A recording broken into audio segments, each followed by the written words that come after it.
지금 우리는 계속해서 출애굽기에 대한 얘기를 집중해서 살펴보고 있습니다. 특별히 출애굽할 때에 그 극박했던 모세가 하나님으로부터 부르심을 입고 또 모세와 하나님 간의 그 사명을 앞두고 신랑이 또 용기 백배해서 모세가 바로 앞에 섰을 때의 그 외람된 표현입니다마는 그 살떨리는, 그리고 하늘의 심판이 쏟아질 때에 10가지 재앙이 내려 쏟아부을 때에 애굽뿐만 아니라 이스라엘도 얼마나 놀랐겠습니까? 막연히 하나님 하나님 하나님 하였는데 내 삶의 자리에 내 환경에 하나님께서 슉슉슉 휘몰아치는 것을 경험을 할 때에 하나님께 대한 어떤 존경보다는 무엇입니까? 두려움 그 자체가 아니었겠습니까? 거의 500년간 그들은 종이요 노예의 삶을 살아왔는데 자유요 해방이라는 것은 언감생심 생각해 볼 겨를도 없었는데 하나님께서 간섭하시니까, 역사하시니까, 주장하시니까 자유의 몸이 되지를 않던가요? 그러면서 광야의 여정을 시작하는 것, 그건 무척 고난의 여정이었고 힘에 겨운 일일지라도 하나님을 거기서 내가 만날 수 있었고 만났고 또 그 역사하심을 내가 실질적으로 체험을 했으니까 그 길이 아무리 멀다 한들 광야인들 이스라엘이 마다할 리가 있겠습니까? 그 특별히 후반에 그 일들을 계속해서 이제 주목하고 있습니다. 어르신분 가운데 이러한 말이 입에 습관이 되어 있는 분을 제가 압니다. 인생도처 유청산이라. 좀 천천히 한번 같이 읽어보겠습니다. 인생도처 유청산이라. 예. 뭐 인생 별게 있겠느냐. 곳곳이 다 뭐라고요? 푸르름으로 삶의 길에 늘 푸르른 산이 있다라고 생각하고 그렇게 여기면서 사는 것이 인생이다라고 그렇게 여기며 사시는 분이 계시기도 합니다. 그렇지만 참으로 인생도처의 유청산이라고 할 수 있을 정도로 우리의 생은 그렇게 만만치를 않았습니다. 그래서 어쩌면 인생무상, 허무가 우리 인생의 현 주소가 아닐까 하는 그런 생각을 해보게 됩니다. 하나님께서 축복하셨습니다. 하나님께서 우리를 기억해 주셨습니다. 그래서 용기를 내어서 길을 떠납니다. 길을 떠나는데 그들이 천신만고 그때 당도한 데가 어디냐면 마라였습니다. 마라에 이르렀더니 한번 소리하십시다. 마라에 당도했습니다. 마라의 뜻이 무엇이냐면 쓰다라는 뜻입니다. 쓰다. 오늘 함께 읽은 본문에서 내용이 다 하고 나와 있지를 않았겠습니까? 22절에 모세가 홍해에서 이스라엘을 인도하며 그들이 나와서 수로 광야에 들어가서 거기서 사흘 길을 걸어서나 뭐가 없어요? 물이 없다라고요. 그래서 겨우겨우 이제 참으며 그 갈증을 억지 누르면서 도착한 곳이 마라였습니다. 마라에는 다행히 물이 있었다는 거죠. 근데 그 물을 마시려고 하니까 쓴맛이 들어서 마실 수가 없게 되는 것 아닙니까? 그래서 그들은 못합니까? 원망합니다. 이게 뭡니까? 하나님 이게 뭡니까? 원망하는 거죠. 불평하는 거죠. 우리 인생사에 있어서도 도처의 유청산에 그러한 꿈을 가지고 삶을 살아가고 있습니다마는 삶이 곧 마라를 경험할 때가 훨씬 더 많습니다. 이 마라라는 말이 다른 데서도 볼 수 있는데요. 언제냐면 룻기서를 보면 나오미가 마라라는 말을 씁니다. 기억하시는지 모르겠는데 나오미라는 이름의 뜻은 기쁨이라는 뜻이거든요. 기쁨. 그런데 그가 뭐라고 말하느냐 하면 내 이름은 기쁨이지만 지금 내가 살고 있는 모습은 전혀 내 이름 같지 않습니다. 나는 기쁨의 삶을 살고 있지 못합니다. 그러므로 차라리 나를 마라라고 불러주십시오. 나는 지금 고통의 삶을 살고 있습니다. 쓰디쓴 인생의 여정입니다. 그때에 마라, 쓰디쓴 자기의 인생을 고백할 때에 소용된 단어가 바로 마라입니다. 마라. 사랑하는 성도 여러분, 우리도 부지런히 천국을 향해 나아가고 있는 줄로 압니다. 라고센, 곧 람세스에서 출발을 했습니다. 숫곳을 지났고 에담, 비하이롯에서 엄청나게 그들은 큰 결단을 해야만 했었습니다. 홍해를 건너야 하지 않았습니까? 여러분 한번 생각해 보십시오. 홍해를 건넌다라는 것은 하나님이 함께 하신다, 하나님께서 길을 주신다, 하나님께서 가나안 복지로 허락하셨으니까 반드시 그것은 거쳐가야 할 당연지사야. 그렇게 쉽게 생각이 되겠습니까? 인생이 그렇게 쉽게 되던가요? 아니죠. 거기에서 그들은 얼마나 많은 갈등을 했겠습니까? 엄청난 결단이에요. 그리고 저는 계속해서 지났는데 이제 어디에 당도했다? 마라. 근데 쓰디쓰다는 거죠. 성도 여러분, 우리의 인생 여정에 이처럼 쓰디쓴 인생의 여정에 진입하였거나 또 그런 환경과 여건을 경험할 때에 여러분들은 이 감정을 어떻게 처리하십니까? 오늘 본문이 그것을 우리에게 교훈해 주고 있습니다. 그래서 마라, 여기에서 하나님은 우리들의 인생 얘기를 다시 한 번 더 되돌아보게 하십니다. 그리고서는 쓰디쓴 우리 인생에 하나님께서 개입하시는 사건이 바로 15장 하반부에 있는 오늘의 본문이라고 할 수 있을 것입니다. 오늘 여기에서는 여러분들이 너무나도 잘 아시는 치료의 하나님 한번 불러보시기 바랍니다. 치료의 하나님. 이것을 뭐라고 하던가요? 여호와 라파. 여호와 라파. 참으로 많이 우리가 들었었고 혹은 어렴풋이나마 기도할 때에 치료하시는 하나님 여호와 라파를 얼마나 많이 부르짖었는지 모릅니다. 그 치료의 하나님을 오늘 만나실 수 있게 되는데 여기에서 이처럼 마라를 만났을 때에 제일 먼저 생각하셔야 할 것이 있습니다. 그건 뭐냐면 이 환난은, 이 공고함은, 이 암울한 세월의 여정은 하나님께서 행하시는 시험이다. 그렇게 생각해야 돼요. 뭐라고 생각하라고요? 하나님의 시험이다라는 거예요. 하나님의 시험이다. 근데 성경을 보면 좀 우리가 헷갈릴 때가 들어 있는 것이 있습니다. 야고보서 1장에 보면 이런 말씀이 있습니다. 읽어보겠습니다. 하나님은 자신도 시험을 당하지 않으시고 또 아무도 시험하지 않으신다. 하나님은 시험하시는 분이 아니시다. 이거 하나님 말씀이니까 아멘 하셔야죠. 아멘. 시험하지 않는다고. 당치도 않으신다고. 그런데 성경에 곳곳에 보면 이 시험이 나타나거든요. 여러분들도 시험 들었다가 자유함을 누린 적이 한두 번이 아니죠? 아멘. 아멘. 앞뒤 맥락이 상당히 애매한데, 모호한데, 그렇죠? 우리도 날마다 무너지고 시험 들어서 깨지고 그러다가 또 하나님 은혜로 회복이 되어지고 또 어떤 때는 세월이 약이라는 걸 참 실감하면서 살아가고 있지 않습니까? 시험이 있습니다. 세 가지가 있습니다. 시험. 그야말로 하나는 테스트입니다. 테스트입니다.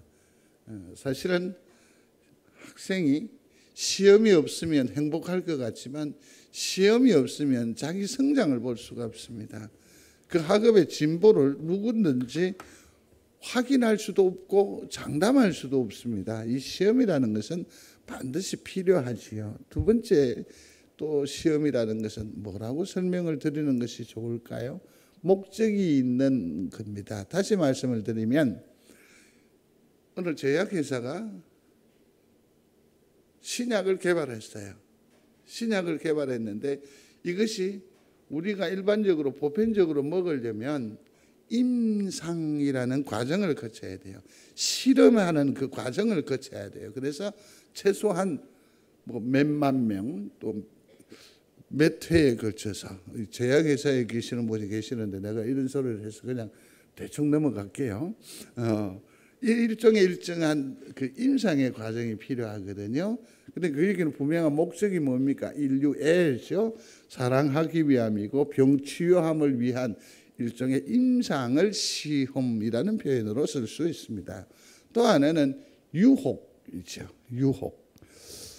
이건 뭐냐면 시험의 첫 번째 시험은 하나님을 향한 우리의 마음의 방향, 다시 말해서 이겁니다. 이 아픔, 이 좌절, 이 실패를 경험하면서도 너 나를 사랑해? 이 시험입니다. 이 시험입니다. 그래서 시험을 이길 수 있는 방법은 참으로 다양할 수 있겠습니다만은 궁극적으로는 이겁니다. 그럼에도 불구하고 나는 주님을 사랑합니다. 내 처참한 자리에 있음에도 불구하고 저는 주님을 끝까지 붙들겠습니다. 내가 하나님 앞에 매우 민망합니다. 부끄럽습니다. 그럼에도 불구하고 주님은 나의 하나님이 되심을 믿습니다. 이걸 듣기 위해서 우리의 인생의 굴곡 삶의 자리에 뭘 허락하신다고요? 시험을 허락하시는 거예요. 그 다음에 아까 얘기는 하나님의 어떤 그 목적의 과정이죠. 이러한 과정을 통해서 우리의 그릇이 키워질 수 있습니다. 성장할 수 있게 됩니다. 그 하나님의 은혜를 감당할 수 있게 됩니다. 이러한 실험이죠. 예컨대 이런 겁니다. 한번 따라해 보십시오. 폭포수와 같은 은혜. 폭포수와 같은 은혜를 주옵소서. 아멘? 저는 걱정이 좀 돼요. 오늘 장로님 기도 중에도 나왔는데 사실은 우리가 하나님을 사랑하는 것은 높은 산에 오르거나 큰 것이 아닙니다. 소소한 겁니다. 아침에 일어날 때에도 하나님 오늘 하루 주셔서 감사합니다. 날씨가 참 좋으네요. 끝나는 것이 아니라 하나님 고맙습니다. 소소한 거예요. 소소한 거. 폭포수와 같은 은혜를 받으시기를 축복합니다. 그런데 걱정이야. 폭포를 맞으면 죽을 것 같아. 홍해를 건너라고 하나님께서 손을 내밀라고 했었을 때에 과연 모세 외에 그 어느 누구가 아멘 할렐루야 했겠어요? 눈치 봤겠죠. 모세는 뭐하지? 제사장들은 뭐하지? 어떤 의미로 봐서 모세가 앞에 가고 제사장들 그룹이 가고 난 뒤에 이스라엘 백성이 따라갔잖아요. 참 쉽지 않을 겁니다. 폭포수와 같은 은혜. 소소한 것, 작은 것 이것을 이루어 가시기를 바랍니다. 극복해 가시기를 바랍니다. 왜냐하면 거기에는 반드시 선한 목적이 있거든요. 하나님 뭐 주시려고? 복 주시려고 하시는 게 있습니다. 유혹이라고 했는데 이 말은 여기에 해당되는 것 같아요. 하나님은 자신도 유혹을 당하지 않으시고 또 아무도 뭐한다? 유혹하지 않으시고 하나님은 유혹하시는 분이 아니시다. 이렇게 적용하면 맞아요. 저는 이 하나님을 발견하면서 얼마나 감사했는지 모릅니다. 성도 여러분, 한번 생각을 해보신 적이 있습니까? 가스등이라는 게 있습니다. 가스라이팅이라고 하는 겁니다. 분위기를 아주 애매하게 해가지고 자기 스스로를 부정하게 만들고 막 불쌍하게 만들고 그렇게 해서 정신적 질환에 이르게 하는 그런 아주 좋지 못한 사회적 하나의 현상을 두고 가스라이팅이라고 합니다. 가스등이라고 하는 여기에서 나왔는데 그 연극에 대충을 얘기하면 이 부인이 엄청나게 많은 재산을 가지고 있습니다. 남편이 이것을 독차지하기 위해서 뭘 하느냐면 멀쩡한 집에 이 등을 조도가 낮은 것으로 살짝 바꿔도 둡니다. 그런데 이 부인이 왜 집이 이렇게 침침하지? 그러니까 몰아치는 거죠. 내놓고 그러고만 당신이 마음이 그렇게 불안하니까 마음이 초조하니까 마음이 삐뚤어져 있으니까 어둡게 비겠지. 이렇게 이 사람을 몰아가 버리는 거예요. 몰아가 버리는 거죠. 그렇게 해서 결국 정신병동으로 몰아가는 그 드라마가 가스등, 거기에서 나온 말이 가스라이팅인데, 하나님은, 교회는, 목사는, 장로는, 권사는 가스라이팅 하지 않습니다. 그렇게 하면 안 됩니다. 목사라고 해서 좀 영적으로 좀 부족하고 모자라는 그 이해를 좀 못해서 그렇지, 사실은 지적으로나 모든 면에 있어서 목사보다 못한 분이 여기 어디 계세요? 근데 모르는 그 부분을 부풀려가지고 겁주고 위협하고, 그건 목사가 아니에요. 죄송합니다. 장로가 아니에요. 권사가 아니에요. 죄송합니다. 사람이 아니에요. 성경에 이처럼 이 시험이 세 가지 정도가 이렇게 다양하게 나타나고 있습니다. 근데 이 앞서 있는 이 두 가지는 아주 건설적인 시험이고 성경에 종종 나타나요. 그러나 유혹은 파괴적이죠. 마귀적이죠. 마귀적이죠. 그러면 하나님께서는 왜 우리에게 시험을 허락하시느냐 하는 부분인데, 같이 한번 읽어보겠습니다. 나의 계명을 가지고 지키는 자라야 나를 사랑하는 자니. 아멘. 이러한 약간의 어떤 불편함, 약간의 스트레스를 통해서 하나님께서 보시기를 원하는 게 있습니다. 그게 뭘까요? 내가 나를 사랑하느냐 이 말입니다. 많은 어려움과 불편한 여건이 내게 있다 손치더라도 고백하실 수 있게 되기를 충심으로 소원합니다. 하나님, 그럼에도 불구하고 사랑합니다. 그럼에도 불구하고 사랑하며 살겠습니다. 이것이 우리의 노래고 우리의 고백이 되기를 주의 이름으로 축복합니다. 그래서 뭐라고 합니까? 야고보는 우리에게 말합니다. 시험을 만나거든 되려 뭐하라? 기뻐하라. 왠지 알겠습니까? 내게 엄청난 유익을 주실 것이기 때문에, 내게 하나님께서 복을 주시기 때문에 이걸 통해서 말이에요. 그러니 다른 생각하지 마시고 주님 생각하시고 뚜벅 내 삶을 나아가는, 그래서 승리하는 우리 믿음의 식구들이 되시기를 충심으로 소원합니다. 네, 소원합니다. 그래서 이제 같이 읽어봅니다. 모세가 여호와께 부르짖었더니 여호와께서 그에게 한 나무를 지시하시니 그가 물에 던짐에 물이 달아졌더라. 거기서 여호와께서 그들을 위하여 법도와 율례를 정하시고 그들을 시험하실세. 아멘. 뭐 하실세? 시험하실세. 이제는 이미 답을 얻으신 게 되지요. 예. 쓰지만 내 입이 쓰리습니다. 그럼에도 주님 나를 불쌍히 여겨주십시오. 여전히 주님을 의지합니다. 주님 이거 원하시는 것 같아요. 그러하실 수 있겠는지요? 정말 주님을 사랑하는 성도들이고 또 주님께서 주목하시는 우리 믿음의 권속이 된 줄로 믿습니다. 그렇습니다. 이것은 시험입니다. 나를 더욱더 유익하게 하자는 하나님의 손길임을 믿는 여러분들이 되시기를 바랍니다. 또 하나 더 읽어보겠습니다. 가라사대 너희가 너희 하나님 나 여호와의 말을 청종하고 나의 보기에 의를 행하며 내 계명에 귀를 기울이며. 아멘.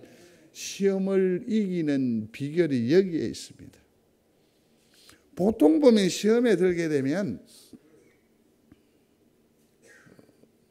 교회를 수종들은 저 입장에서 드리는 말씀이라고 생각하지 말고 그냥 일반적이고 보편적인 거예요. 시험에 들면 첫 번째로 화를 내요. 탓하는 거죠. 그리고 말문을 닫아버려요. 그리고는 교회를 떠나요. 그리고서는 하나님을 떠나요. 이건 하나님께서 왜 시험하시는지 아시죠? 이러라고 시험하십니까? 이러라고 단련하십니까? 이러라고 실험하십니까? 그러지 않고 어떻게 합니까? 던져버려요. 떠나버려요. 하나님의 시험은 파괴적이거나 마귀적이지 않아요. 창조적이란 말이에요. 그때 떠나가요. 혹 내 삶의 자락에 시험의 기조가 밀려오거든. 다른 것 탁 내려놓고 그럼에도 불구하고 주님 사랑하겠습니다. 이렇듯 고백하며 이 난관을 난세를 잘 이겨내는 우리 귀한 성도들이 다 되시기를 바랍니다. 이렇게 묻는 거예요. 여전히 네가 나를 사랑하느냐? 여러분 스스로 답해 보시기를 바랍니다. 지금도 답하시고 환난과 시련 중에서도 답하실 수 있게 되기를 바랍니다. 하나님께서 지금 묻습니다. 여전히 네가 나를 사랑하느냐? 아멘. 복이 있을 줄로 믿습니다. 그 다음에 치료하시는 하나님의 그 두 번째의 의미를 살펴볼 필요가 있습니다. 왜 쓰디쓴 인생의 여정을 우리에게 허락하시느냐? 하나님께서 축복하시기 위해서입니다. 축복입니다. 생각하셔야죠. 첫 번째는 뭐라고요? 이건 뭐라고? 시험이다. 이것은 뭐다? 시험이다. 두 번째는 이것은 하나님의 축복의 과정이다. 고난의 과정에서 경험하는 축복이 있습니다. 이거는 고난 속에 들어와 보지 않으면 경험하지 못하는 겁니다. 내 영혼이 불편합니다. 그래서 하나님 앞에 엎드려 새벽을 깨웁니다. 평소 건강할 때 새벽을 깨울 필요가 있어요, 없어요? 없어요. 기도 필요 없지요. 왜 오늘날 우리의 이 어려운 처지와 형편에 빠져버렸느냐 하면 우리가 너무 잘 살기 때문입니다. 목사님은 진짜 못하는 소리가 없다고 얘기하는지 모르겠지만 아닙니다. 우리 할아버지, 우리 아버지 때를 생각하십시오. 지금은 너무 잘 삽니다. 불편한 게 없습니다. 오죽하면 하나님 주시든 마시든. 예전에는 그러지 않았습니다. 우리는 너무너무 궁핍했습니다. 엄청난 시련이 있었습니다. 환난이 있었습니다. 기도 없이는 살아갈 수가 없었거든요.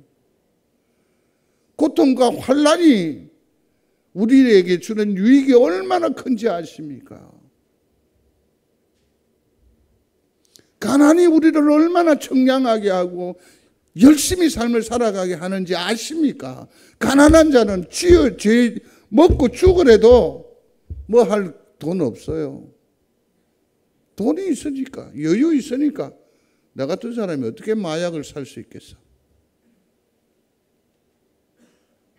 가난이 또 혹은 이 환난과 시련이 그 과정 중에서 내게 주는 유익이 엄청나게 큽니다. 아픕니다. 눈물의 세월입니다. 그러나 잠시 멈추시고 이 와중에서도 내게 주신 하나님의 은혜를 헤아려 보는 성도가 되시기를 바랍니다. 왜 불평하느냐고, 왜 불만하느냐고. 하나님께서 내게 주신 것을 한번 헤아려 볼 필요가 있다는 겁니다. 뿐만 아니라 보십시오. 열재앙이 있었을 때 이스라엘은 무슨 생각을 했겠습니까? 하나님, 우와 무섭다. 그러면서도 뭡니까? 내게 아무런 하나님의 해가 없는 것을 보고 그 전에는 뭐라고 했습니까? 과연 하나님은 나의 하나님이 되심이 맞아? 우리가 하나님의 선민이 맞긴 맞아? 그랬는데 막상 열재앙이 임하여서 세상이 뒷땅이 흔들릴 때에도 여전히 내가 살아있다는 이 존재 자체로 확인할 수 있지요. 아, 하나님께서 내 편이시구나. 나를 붙드시구나. 생각하게 되는 거죠. 구름과 불기둥이에요. 막한 곳에 나왔는데 내가 어디로 가야 해요? 도무지 모르죠. 나침반이 있겠습니까? 내비게이션이 있겠습니까? 아무것도 없는데요. 근데 하나님께서 내비게이션이 되어주셨잖아요. 이 과정에서 이거 다 은혜예요. 은혜예요. 성도 여러분, 환난 중에도 하나님께서 여전히 내게 은혜 베푸시며 내 걸음을 붙들어 계심을 믿는 여러분들이 되시기를 중심으로 소원합니다. 시험을 통과하고 나면 반드시 하나님께서 큰 복을 주십니다. 오늘 본문에서는 뭐가 나타나느냐면 마라를 지났더니 어디가 나와요? 엘림이라는 곳에 도착하게 됩니다. 성경 27절입니다. 찾으셨습니까? 함께 읽겠습니다. 그들이 엘림에 이르니 거기에 물샘 12과 종려나무 이런 그루가 있는지라. 거기서 그들이 그 물 곁에 장막을 치니라.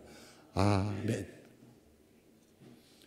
고생과 수고를 감당하는 성도들의 내일이 엘림과 같게 되기를 주의 이름으로 축복합니다. 잘 지나니까 그래도 원망이 있고 불평이 있었지만 또 서로 부둥켜 안고 하나님 이름 부여잡고 넘어왔더니 그게 뭐라고요? 엘림. 여기에서는 너무 숫자적으로 얽매일 필요 없거든요. 또 지명에도 너무 얽매일 필요 없습니다. 거기 보니까 물샘이 12. 그래서 이건 완전수다. 7일이 나왔으니까 이런 의미까지 필요 없고요. 저는 그렇게 생각합니다. 우리가 이 과정을 잘 지나면 하나님의 위로하심이 반드시 따른다. 믿는 여러분들이 되시기를 바랍니다. 그래서 잘 버티시고 견뎌 하나님의 영광을 보는 은혜가 있게 되기를 중심으로 소원합니다. 그래서 미개척 시대의 청교도들은 이 고난을 이렇게 말했다고 하지 않습니까? 고난은 변장된 하나님의 축복이다. 변장된 하나님의 축복이다. 오늘 우리의 삶의 자락에 묻어나 있는 여러 가지 환난과 시련도 변장하고 있는 하나님의 축복인 줄로 믿으시기를 바랍니다. 그래서 버텨보는 거죠. 그 다음에 우리에게 이처럼 시험이 있었을 때에는 거기 안에는 반드시 뭐가 있다? 하나님의 뜻하심이 있음을 믿으시기 바랍니다. 생각하십시오. 이것은 무엇이다? 시험이다. 이것은 무엇이다? 변장된 축복이다. 또 하나는 여기에는 하나님의 무엇이 있다? 뜻하심이 있다. 생각하시는 거예요. 욥기서 42장 5절에서 말합니다. 내가 주께 대하여 귀로 듣기만 하였사오나. 전에는 입술로만 하나님, 귀로만 하나님 했는데 모든 재산을 다 잃어버렸습니다. 육신이 망가집니다.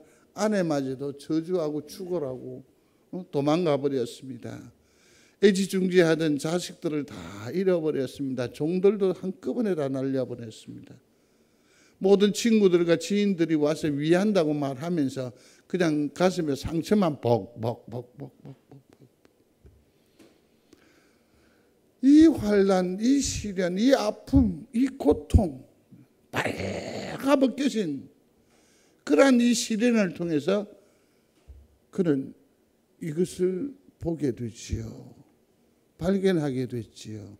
이제는 눈으로 누구를 본다? 주를 배운다. 과연 하나님은 살아계시네요. 과연 하나님은 위대하신 창조주 하나님이시네요. 이 환난과 시련이 없었다면 욥은 몰랐을 거예요. 그저 자기 의, 자기 잘남으로 끝났을 거예요. 끝났을 거예요. 우리의 삶에 있는 이 고통, 이 시험은 반드시 하나님의 메시지가 있음을 믿는 여러분들이 되시기를 바랍니다. 거기서 발견하는 거예요. 거기서 누구를 하나님을 본다면 그보다 더 큰 유익이 어디 있을까요? 창조주 하나님이 내 치료자도 되신다. 이것을 어디에서 느꼈어요? 마라에서 쓰리쓴 인생의 그 처참한 자리에서 깨닫게 되잖아요. 그죠? 거기에서 그들이 고백합니다. 뭐라고요? 여호와 라파. 하나님은 치료의 하나님이시다. 치료의 하나님이시다. 사랑하는 성도 여러분, 오늘 마라에서의 교훈을 잠시 다시 한번 추억해 보면 여호와께서 그에게 한 나무를 지시하시니 그가 물에 던짐에 물이 달아졌더라. 아멘. 거기에서 보면 그에게서 한 나무라고 표현이 되어 있습니다. 꺾여진 나무입니다. 그것을 던졌더니 쓴 물이 뭐가 되었다? 단물이 되었다. 엄청난 고통과 시련 가운데에 그 삶의 여정을 지나면서 이 단순한 하나의 그 행위에서 엄청난 영적인 계시를 발견하는 영적인 부요함이 있는 사람들이 있습니다. 그래서 성경은 이렇게 말합니다. 떠올리는 거죠. 그가 채찍에 맞음으로 우리가 나음을 입었도다. 이 귀한 역사를, 내 환난과 시련의 자리에서 일어난 이 일을 누구와 연관을 시키는 지혜, 믿음, 누구와 연관을 시키고 있습니까? 그가 채찍에 맞음으로 우리가 나음을 입었도다. 이사야가 53장에서 누구를? 메시아 예수 그리스도를 보여줬거든요. 베드로전서 2장이 해석합니다. 읽어보겠습니다. 친히 나무에 달려 그 몸으로 우리 죄를 담당하셨으니 이는 우리로 죄에 대하여 죽고 의에 대하여 살게 하려 하심이라. 그가 채찍에 맞음으로 너희는 나음을 얻었나니. 아멘. 이 환난과 시련을 통해서 하나님께서는 우리에게 계시하십니다. 누구를요? 예수 그리스도를. 믿으시면 아멘. 환난과 시련 가운데 있는 성도 여러분, 예수를 붙잡으십시오. 예수를 의지하십시오. 예수밖에 구원이 없음을 믿는 성도가 되시기를 주의 이름으로 축복합니다. 여호와 라파는 그러므로 누구시다? 예수 그리스도시다. 한 번 더 소리해 봅시다. 여호와 라파는 예수 그리스도시다. 믿으시면 아멘. 예, 그렇습니다. 말씀을 맺겠습니다. 여호와 라파, 지금도 살아계셔서 우리 가운데에 역사하시는 줄로 믿습니다. 그러니 이 땅에서는 우리는 어떻게 해야 됩니까? 이 땅 마라에서도 하나님의 축복은 엘림을 소망하면서 오늘을 의샤 하는 그런 전진적인 그런 신앙의 태도와 자세가 필요한 줄 압니다. 이것이 바로 믿음이라고 생각을 합니다. 그러므로 어떻게 하면 됩니까? 예수를 더욱 사랑하는 거죠. 제가 참 좋아하는 찬송 중에 하나이기도 한데 그게 뭐냐면 315장 14장 여기도 나오네요. 내 구주 예수를 더욱 사랑 엎드려 비는 말 들으소서. 내 진정 소원이 내 구주 예수를 더욱 사랑. 특별히 3절에 보시면 이 세상 떠날 때 찬양하고 숨질 때 하는 말이 이것입니다. 뭡니까? 예수를 사랑합니다. 또 315장에도 보면 여기에도 보면 예수를 그 이전보다 뭐 한다? 더욱 사랑한다. 숨질 때에까지 내 할 말씀은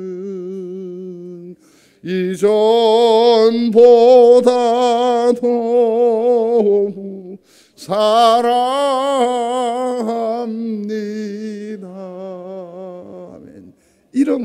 이름으로 환난과 시련, 마라를 넘어 엘림으로 행진해 나아가는 우리 믿음의 식구들이 다 되시기를 주의 이름으로 축복합니다.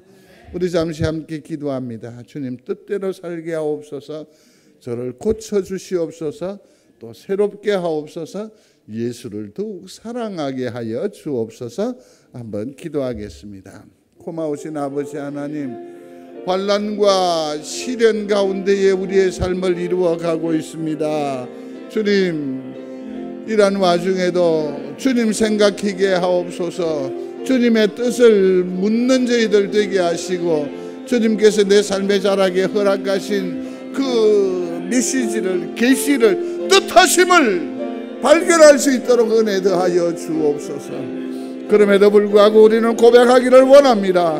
내 구주 예수를 더욱 사랑하기를 원합니다.